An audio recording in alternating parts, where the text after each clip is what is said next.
I'm Jim Collison and live from Omaha, Nebraska, and the offices in India as well as in Singapore. This is Gallup's Call to Coach, recorded on July 21st, 2015.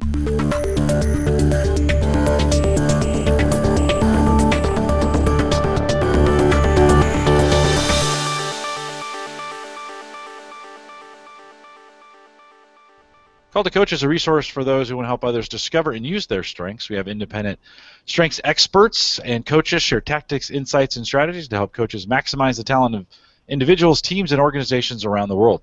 If you have questions during the webcast, we do have a live chat room available for you. It's right below the main video window, and really the best way to interact during our webcast, we do take live questions from you.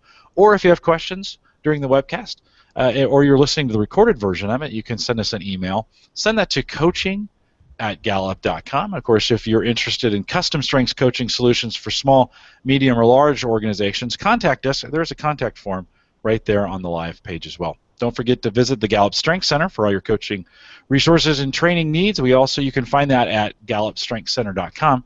You can also catch the video on both streaming and downloadable audio for offline listening to past shows as well as links to our mobile apps out there, all at our coaches blog, coaching.gallup.com. Saurav Atri is our host today. He works as a strengths evangelist in Singapore. And Saurav, great to see you on an India Call to Coach. We normally get you on Singapore, but welcome to another Call to Coach. Thank you, and it's a pleasure to be part of the Call to Coach India version as well. Like I said, the strengths movement is pretty much global, so we are practitioners of a science that impacts the world out there. So happy to be on this one, Jim. Thank you so much for having me here. And also today, we are, I would say, privileged to have a special coach in the name of Sandeep Guatam. Sandeep, first of all, welcome to Call to Coach India version. Thanks, Great. Saurav.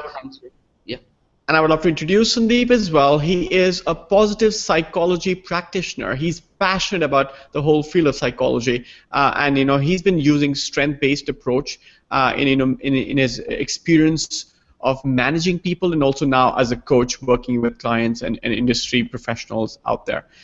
In terms of interventions, he works both with client interactions as well as in his capacity as a manager. He's been incorporating strengths as a philosophy. He comes with more than 16 years of experience in the telecom software industry. And he has applied the whole positive psychology principles within the team as well as organizational settings. He is also an avid psychology blogger, so you can follow him at, he blogs on Psychology Today and also for Times of India. He is always, focused towards learning and yearning for more knowledge and impact in the space of positive psychology. He's also taken up courses like Foundations of Positive Psychology, offered from University of Pennsylvania, and of course he's been fortunate to have formal education with IIT Delhi, as well as he's attended learning and management programs with IIM Calcutta. So Sandeep, without further ado, we'll jump right into hearing from you all the learnings that you've had over the years in incorporating strengths within your teams as a manager and also now as a coach working with corporates as well as universities. So let's kickstart by hearing what your top 5 are and what has your strengths journey been so far like? Yeah, thanks, Saurav, for the warm introduction. So my top 5 strengths are learner, relator, maximizer, arranger, and individualization. And learner is quite apparent for me because I've been using internet and offline books to develop my expertise in psychology and neuroscience. I mean, I had a burning passion to learn these subjects, and I had no formal background, no formal education in psychology. I'm a computer science graduate and have been working in telecom industry, as you mentioned. But because of this learning passion, I've been able to learn, since the MOOC revolution started, I've done more than 50 MOOCs from Coursera, edX, etc. So it's very apparent that learner would be one of my top strengths. Relator came as a surprise when I took the test, because although I'm very good at one-on-one deep relations with people, but I never saw myself in those terms. So it was giving a name to a strength which I had and claiming that strength. So that was one of the journeys which I undertook, claiming that strength as my own and then leveraging it in my day-to-day work. For example, I sat on one-on-ones with my teammates more often and tried to build more one-on-one relationships rather than having group meetings or that sort of thing, to leverage my relator more in my daily management work. maximizer, I've always been fascinated by strengths, by what works. So that was one of the reasons when I started my journey on psychology. It was during college time that I became interested. So at that time, I started from the abnormal psychology route only, psychoanalysis, psychotherapy, cognitive behavioral. But soon, as strengths revolution was taking place, I was drawn very much towards this positive psychology stream and started looking at what is actually working well with people. How can we focus on strengths and resilience and what is already working to derive insights into human behavior? And that is why maximizer resonates very much with me. Similarly, arranger has helped a lot in me as a manager, uh, uh, looking at people, what role they can play at what time, juggling many balls at the same time. So again, that is what I could claim very naturally, that this is a strength that I have, and leverage it in my day-to-day work and see the results also. And finally, individualization has given me insights into what makes people tick. Again, one of the reasons I'm drawn to psychology. So those key strengths resonate very well with me.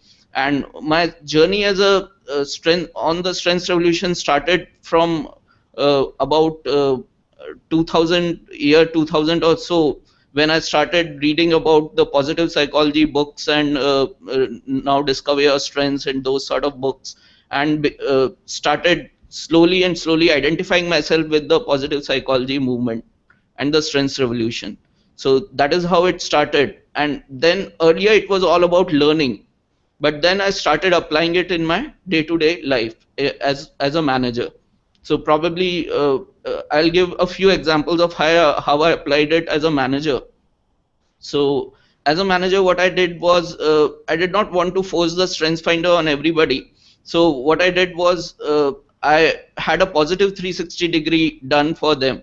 So we are familiar with a normal 360 degree, where people typically give anonymous feedback about what is lacking in a person, or typically that is how it's interpreted, that these are the competencies where you are doing good, and these are the competencies where people perceive you're not doing good. But in the positive 360 degree, people openly and publicly in a group setting identified what this person is doing good, what are his strengths. And then I also circulated books like Now Discover Your Strengths and Strengths Finder to the people, so that they can take it to the next level and identify their strengths using this method as well as many other methods. So, and many of them took the test, and then once you became aware of all the strengths within the team, I could identify how I can leverage their capacities best to the needs of the organization as well as for their own development. So maybe I'll take Beautiful. a pause here. Yeah.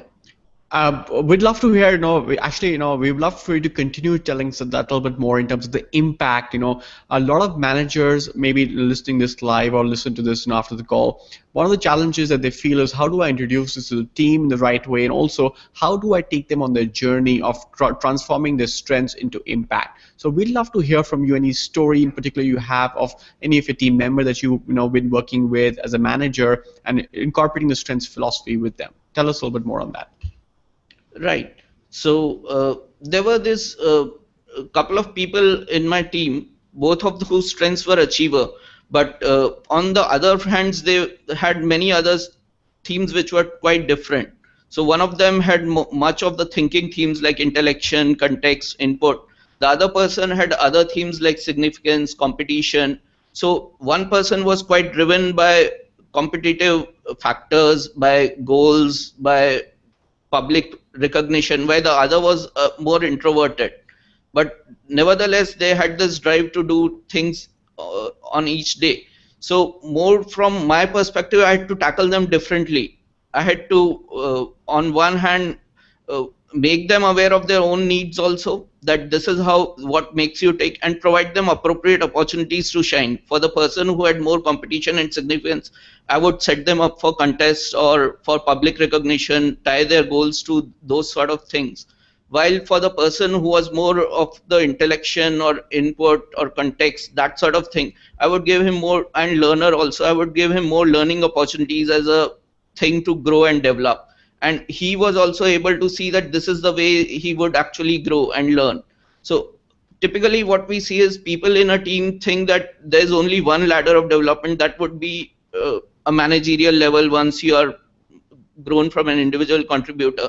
But given the different strengths of people, it was apparent to some that maybe a technical leader would be much more suitable to a person. So those sort of conversations with them and making them understand what their strengths are, they themselves recognizing and claiming those strengths, and then deciding what sort of a role they want to play in the organization. So that is one thing that happened. But then people don't actually blur. The boundaries are getting blurred. People were also focused on things. How can I control my aggression when the person did not have actual aggression? So it was his intellection, deep thought, for example, which would he wanted to convey to others, and when others couldn't get it, he sort of got frustrated. So then when he saw it in those terms, he realized that it is not an aggression as such. It's more about not being able to convey the depth of thought, or the fact that he feels more deeply and passionately about certain things. So more about conveying things rather than toning down aggression. So those sort of things were also helpful when one saw things that these are the strengths which are sort of causing some repercussions. How did you do that? So this is a really powerful example that you shared. A lot of times that we are involved in our life, we are seeing it through our filters. We get involved in it, like you said. He was feeling aggression because of he's not able to express his ideas across to people, and people not taking it. How did you help him see that light, that if you regulate this in this way, that could help you empower that? What did you do with him that helped him create that insight? First was for him to realize that this is not actually aggression as such. Aggression is something like anger or that sort of thing which is unprovoked or something. But this was a sort of frustration rather than aggression that he felt when he was not able to convey. Second was to him to claim that this is what he is. He is a deep thinker and he needs to communicate. So I worked on some of his presentation skills, communication skills, which were not on his top 5. So probably he might have lagged in those areas. So that was managing around his strengths so that he's actually able to communicate at least well, whatever are the great thoughts that he has. But then not to get, not to get too concerned by the fact that he is not able to get his point across. It's okay if someone is not able to get to the depth equally easily as he is in a few minutes on the thinking domain, because he's a person who is in the thinking domain much more likely to get to understand something quickly. And it's okay if others are not having those strengths and they take too much time to get the point across. So one was to make him realize what his strengths were. Other was to make him realize that other people may not have intuitively that same strength. So it's okay if someone is not getting the point so easily. So you just stay calm and at least try to explain better. Try to work on your own communication skills, and don't lose patience. Really nice. Also, a lot of managers, are who might be listening in, are interested to hear that what's the before and after. Like, especially in a team setting, when you introduce this language to them, what was the change that you saw either in terms of behavior or in terms of performance, before they were using this language and after they've been using this language of StrengthsFinder? Yeah, so before there might have had been some clicks, for example, in the team, where, for example, a few people were more close towards each other. There were other people who were more close to each other, and they might not view each other favorably. So that dynamic sometimes happens in teams. But once the strength language was introduced and people started to look at each other's strength and focus on the positives, then that dynamic sort of vanished. So I was working for that dynamic to vanish, and this proved as a very powerful leverage for that end. That people started appreciating that no, each team or each sub team has a very good strengths. Each person comes with his unique set of strengths, and they might differ from his or her own group strength or whatever they identified themselves with, but they are worth having on a team. You need complementary settings. You not only need everyone who is high in competition or significance or achiever drives, but you also need people who can provide thought process or strategic thinking abilities, or who take time to think things through. So those sort of things are also needed and valued in the team. So that would be one learning that I would say. And maybe one tip or technique that you use, especially in a team setting or maybe an activity that you run that creates these conversations, creates these insights, and get people on board. What is that you do within a team setting? So within a team setting, what I've traditionally do is these sort of exercises, like at your best exercise, where people themselves also tell what is it that the best that they have done, as well as this positive 360-degree. For example, in each of my team meeting, I play humor also, so that keep it light. So as a matter of fact, my team meeting was called Status Days with Sandeep on the lines of Comedy Nights with Kapil. So each night, each status day, we'll have a guest, and he will be on the hot seat, and everyone will talk about his strengths, give specific examples, not just vaguely, give specific examples, and everything was done in a humorous fashion also, but we were very focused on results also. I had teams which were customer focused, so they were working on customer escalation issues. So even there was a lot of pressure, but still we tried to keep it light. Still we tried to focus on the positives, and that is what works. I mean, keeping things light, building a fun environment, and then doing such exercises, and definitely introducing them to concept of strengths, and uh, that helps. That's a really good example of, how do you make strengths fun. And I love the whole analogy of Status with Sandeep versus couple Comedy Nights with Couple. I think that's a pretty popular show in India right now, comedy Right. series there. Tell us a little bit more, since you've kind of moved on from that management role that you had with one of the technology companies in India, and now have started your own practice in the area of strengths coaching, and you've been working quite extensively with universities in the region. How has that shift been, especially for coaches out there who might be in that, who in that second or third stages of their life, or second or third journeys that they're about to embark on? What is your recommendation to them when they start off their new own initiatives? Right. So, firstly, I mean, you have to be true to yourself. So, whether this is actually what you want to do as a second or third career.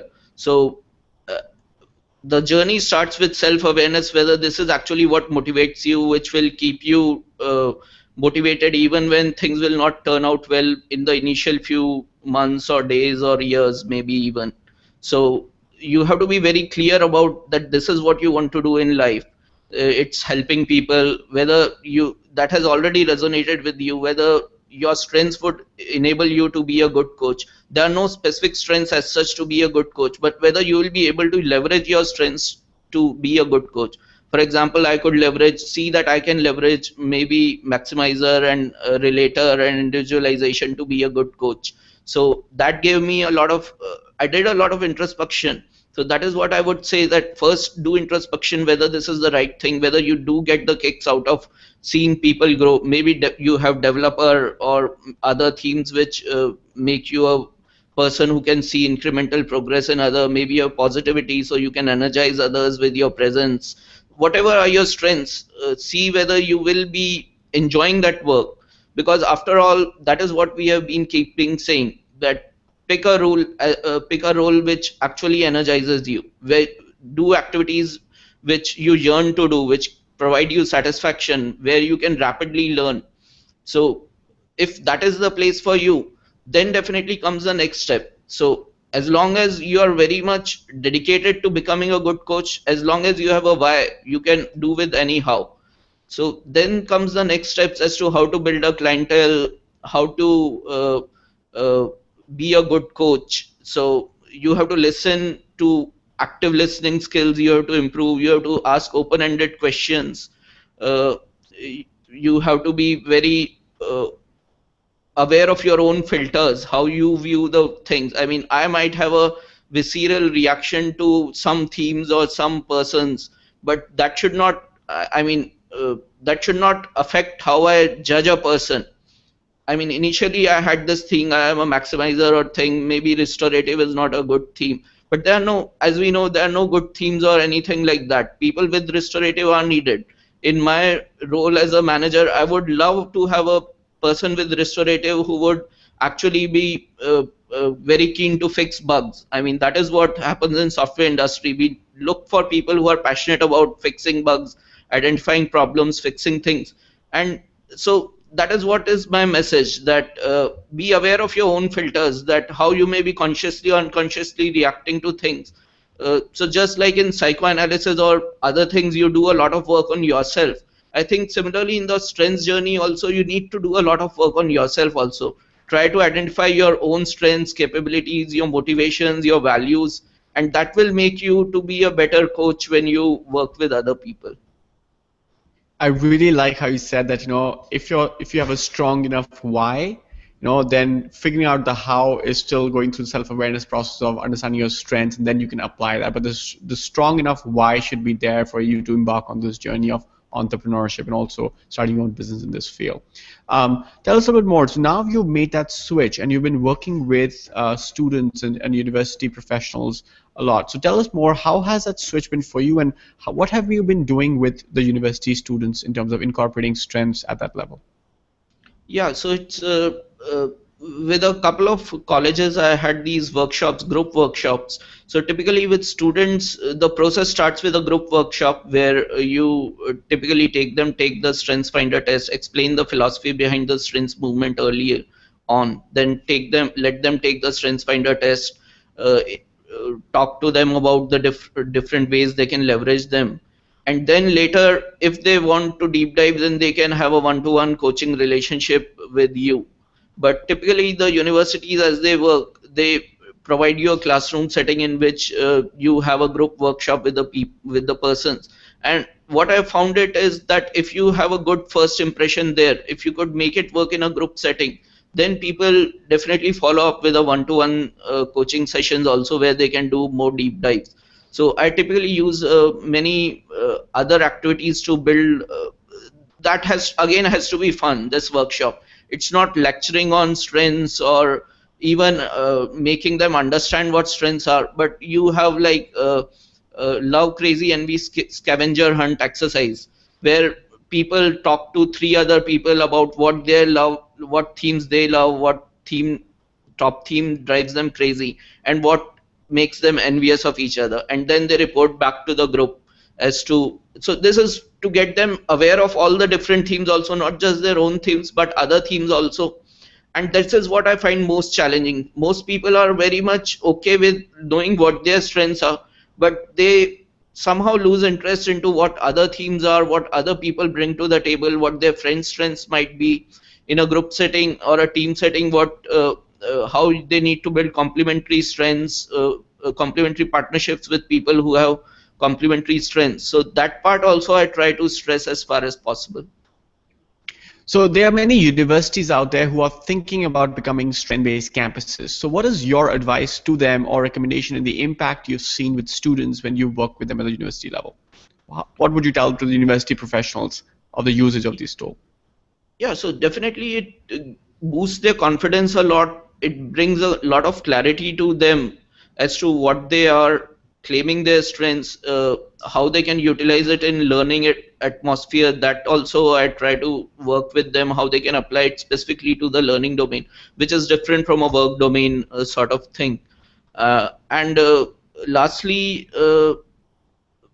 it has to be tied up with the other strengths-based positive psychology education, I would say, character education as people are talking about, or non-cognitive skills education, so that it's not just about identifying your strengths but also improving on them. Like if you want persistence to be increased or discipline, for example, in our terminology, then what can you do? What steps you can do? So I would suggest that you have assessments as definitely a integral part of that philosophy, but then what do you do with them? If you having coaches work one-on-one is a very time consuming and may not scale that much. So what they can have is classrooms where a coach can work in a group setting where not only he identifies and on a broad level covers all the strengths, but then how to develop them further. And that should be part of not just university education, I would say even from the school. That should be part of developing the non-cognitive skills, that is grit, optimism, hope, those sort of things. And that's a very important point you mentioned, especially for the education industry. I would say that the power of strengths, right from a youth to the adult level, how it can impact the lives of people, and importance of having coaches. Why are coaches only restricted to CEOs or to sports athletes or to the biggest professionals out there? Coaches are for everyone. That's when we can transform this world to be better at what they do, focus on their strengths and maximize their potential. So I love what you shared. Thank you so much for sharing for university professionals. Finally, what has been your biggest learnings in this journey of strengths, Sandeep? My biggest learning has been that this is a very powerful tool, and it has also to be applied very cautiously, in the sense that people typically talk about, I get this question from students, university students, how I can use it for career guidance, for example, what sort of a career would be good for me, or people, for example, those that are thinking of a second career. I get many people who are thinking of a second career also, which career would be good for me. So although this can provide an insight, but and this is definitely a good step, but then this does not have all the answers. So this should be used as a leverage for deciding as a career what sort of a career a university student can have or a school student can aspire for, and similarly what second job one can figure out for himself. But then probably one has to do more introspection rather than just depend on strengths for that. But strengths is definitely should be an integral part of that decision also. I think before you decide on anything, you need to take your strengths, understand your strengths, and that should be a powerful lever of your decision, that this is what I am, this is what I want to do. This, and again, there's a distinction between which domain I'd be and which role might I play. So probably for the role, it's a better fitment to identify your strengths and leverage them. Domain would probably come from your other interests and your other passions. Great, thank you for sharing that. Jim, I believe we have some questions from people who are logged in live. Yeah, so Shruti asked this question out in chat. And I'll follow up with a question too. She said, which level of students do you cover in your workshops? Is it the final year master's students, or new entrants, or somewhere in between? So it's graduate students mostly. So they would be spread across first year, second year, third year, so that sort of a graduate students population. And I've also done a workshop with IIT Gandhinagar students, for example, which was an incoming batch of students. So both incoming students as well as those who have been working for some time, who are already studying for some time in their streams. And in your work, do you see any difference in maybe some of the students who are younger versus some of the master's students who might be a little older? Do you see much of a difference in the way they learn or the way they take to strengths? Yeah, definitely. I mean, the younger students would be more likely. I mean, I work with students who are not actually students also. For example, MBA students who are doing executive MBA and who are actually working in corporate. So I don't know whether you'll call them also as students, but they have a different perspective towards the strengths, the importance of strengths. For many of the students, it's a new insight that there is this thing called strengths. Well, many of the other people, those who are doing executive MBA or those who are already in a corporate life, they know about Gallup, they know about strengths movement. They are already on this path. So it's not too hard to convince them to see the advantages of strengths. While with the student population, initially there might be some skepticism, but that only lasts for maybe a session or two, but only in the initial session maybe. But soon as they start seeing the benefits, that skepticism goes away. Well, oftentimes students are told from a very young age they have to be good at everything they have to do, and so there's a lot of pressure put on them for that. What is your answer to them when they kind of now it's okay, I'm just good at some things? What's your answer to them when they get their top 5? So my answer is that it's okay to be good at, it's rather desirable to be good at certain things only and not good at other things. You just have to manage around that if it becomes a weakness. I mean, don't fail in any subject if you are not too passionate about it, but divest most of your time into those subjects about which you are very passionate. I mean, that is how you'll be able to be more successful in your studies and in your career also later. So although this myth has been always been around that you have to be well rounded, but the analogy I give is that for a diamond to be shine, you have to roughen its edges. You don't make it round, you just sharpen its edges. So that is how it has to be. And have you found any particular resources more valuable in working with students than others? Are there some specific tools that you really like to use with students that might help them, as they launch into their careers?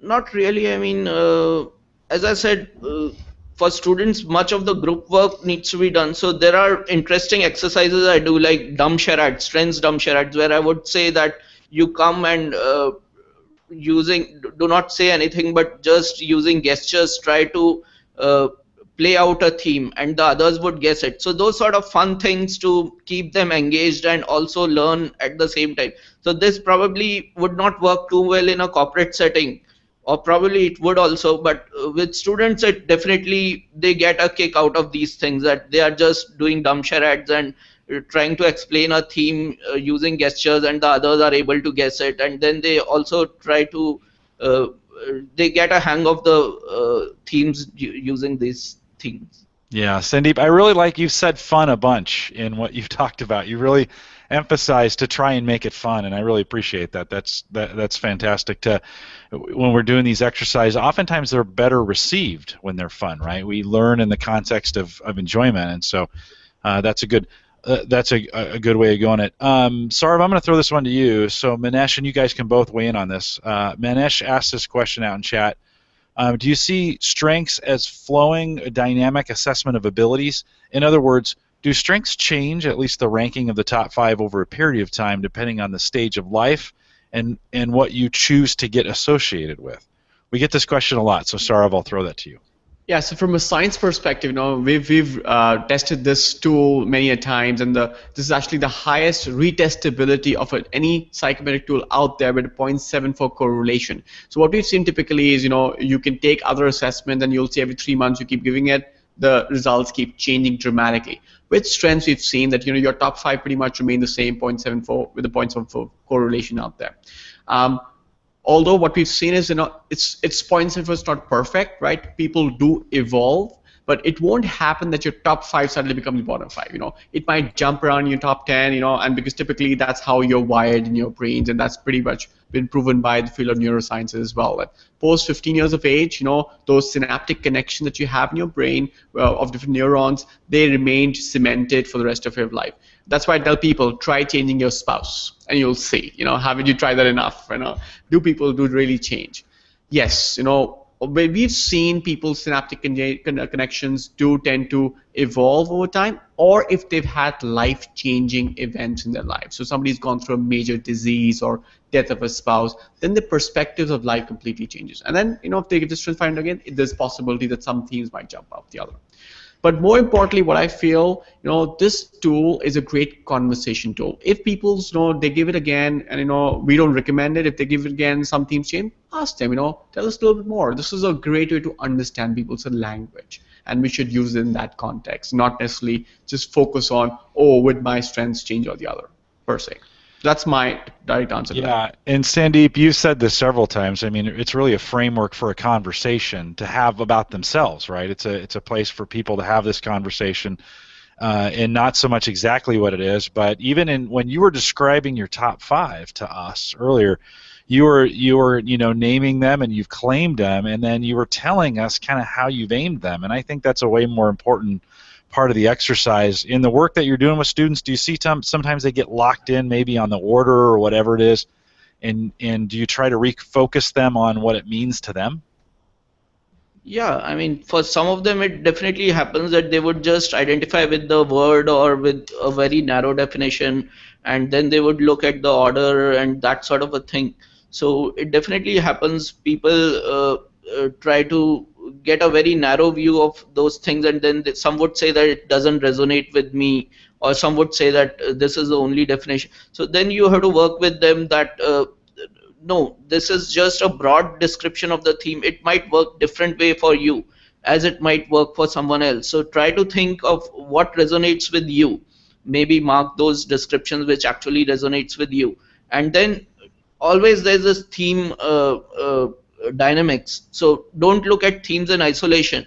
Look at pair them. So I use theme dynamics a lot, pairing themes together and trying to giving them more insights into those combinations. That these are the different themes you have. These are the different combinations in which these themes are actually playing out in your life. So sometimes trying to make them see how the different combinations are actually working in their life. Yeah, no, Sarv, can you talk a little bit about that too? We have a book coming out here about theme dynamics, but Sarv, in the work that you've seen, especially with coaches, how important is that role of themes affecting other themes? It's true, and like I said, simple themes. If you look at activate and deliberative, they could be, great conflicting themes. People might think, oh, he's really fast, and the other person's slow. They might conflict each other, but they could be great complementary partners.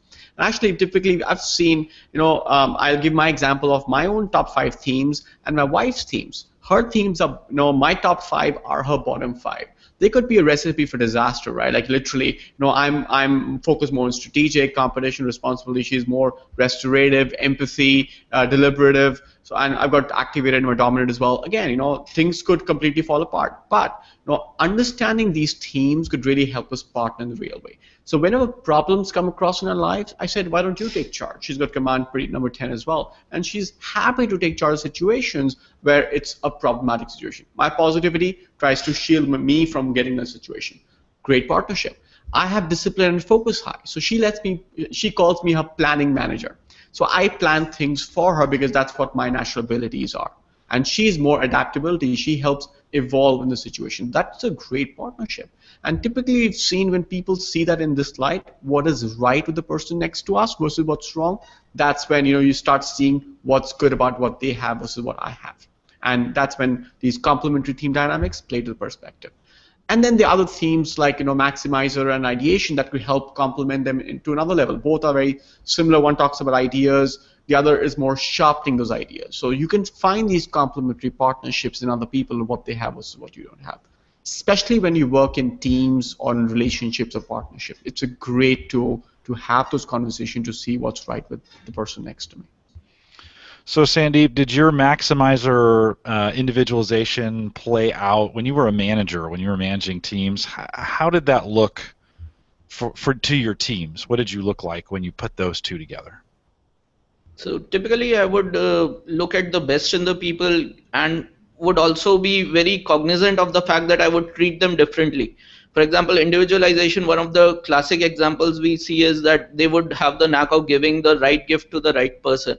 And I used to do that, and after reading about that, I actually did a sort of a deception-based psychology experiment, you can say, where I said them that I'm going to write a psychology book. This is the list. Can you suggest me which books I should write similar to these books? And I did them a poll, and based on their choices, gave them the book that they had actually wanted me to write, a similar book. So that was a sort of maximizing and individualization both playing. I mean, give them the gift that they would actually like to read rather than what I would like them to read. So those sort of things did keep happening. No, that's but great. it was all about seeing the good in the people and working on them to make it better, and then not always treating them similarly. So maybe doing something else for, I mean, one of the, in my positive 360 degree, what comment I got was that you know how to pull people's triggers. So you know how to, so I don't know whether it was a good comment or a bad comment, but I mean, they felt that I knew how to instinctively make them trigger, make them do things that they actually wanted to do. So yeah, that's a great answer. I share your arranger maximizer, right? And so for me, it's always about making better processes. Seeing the big picture. Having a whole bunch of systems around me. I'm a tech guy too, like you were, and so I like to integrate systems together to make them do great things together, and always trying to be more efficient, always trying to make them better. Those kinds of things. That arranger maximizer may look very different for you. That's that's the amazing thing about this. Even with the strengths pairs, when you put those together, they may be different because you have learner and I have a woo, right? Which makes us very different people. So, no, thanks for walking us through that. That's very interesting. Saurav, as we kind of wrap this up, bring it in. I know we've got some courses available. Some people might be watching. We've got some courses coming up in. I don't think any there in India, but we do have some in other parts of Southeast Asia. Why don't you talk? If you're ready, you can talk about that. Sure. So we've got a couple of them coming up in India towards the end of the year. So we have one in Bangalore from 21st till 25th of September. So another one in Delhi, which is going to be from 14th till 18th of December. So you can log on to our website www.Gallup-Strengthscenter.com to register for those courses to inquire more about them, or you can just write to us at coaching@gallup.com. And then, Jim, do you want to kind of highlight that point across of what other resources available to them where they can, write to us and learn more about us, or capture more of these Call to Coaches videos? Yeah, for sure. I will remind too. We've got one in Australia coming up here just in September in Sydney. So we failed to mention that earlier in the Sydney Call to Coach. We'll mention it here if you are listening to this and you're that part of the world. We've got them available as well. Again, that's at the Gallup Strengths Center, just GallupStrengthsCenter.com. We'll remind everyone to take full advantage of the resources that are out there. We've got a lot to, if you haven't taken your Strengths Finder, you can go out there, and that is a $10 assessment that you can do as well.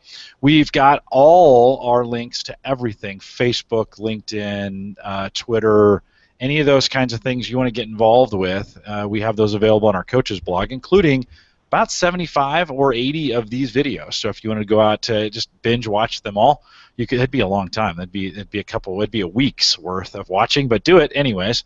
Head out to the coaches blog, coaching@gallup.com.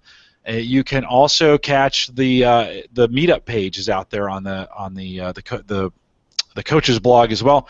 We're trying to start up meetups in every single city in the world, and we have about 30 of those covered now. We're not even close to being in all cities. So if you're listening and we're not in your city, head to coaching.gallup.com, look at the meetups page. If we're not there, chances are you need to help us start one. So let us know. You can send me an email, jim_collison@gallup.com.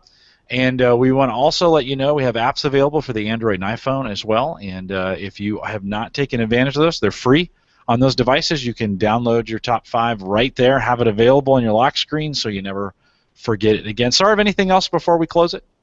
That's it from my end. I think a huge thanks to Sandeep for taking time out. He actually drove down from Pune to Bombay to share his experiences with all the coaches logged in live and all the others listening in. So thank you, Sandeep, for coming all the way to share your experiences with us. Thanks, Saurav, for hosting me. Sandeep, it was great. And with that, we will say thanks everyone for joining us today. If you enjoyed it, please feel free to share it, and we look forward to the next Call to Coach. And with that, we'll say goodbye, everyone.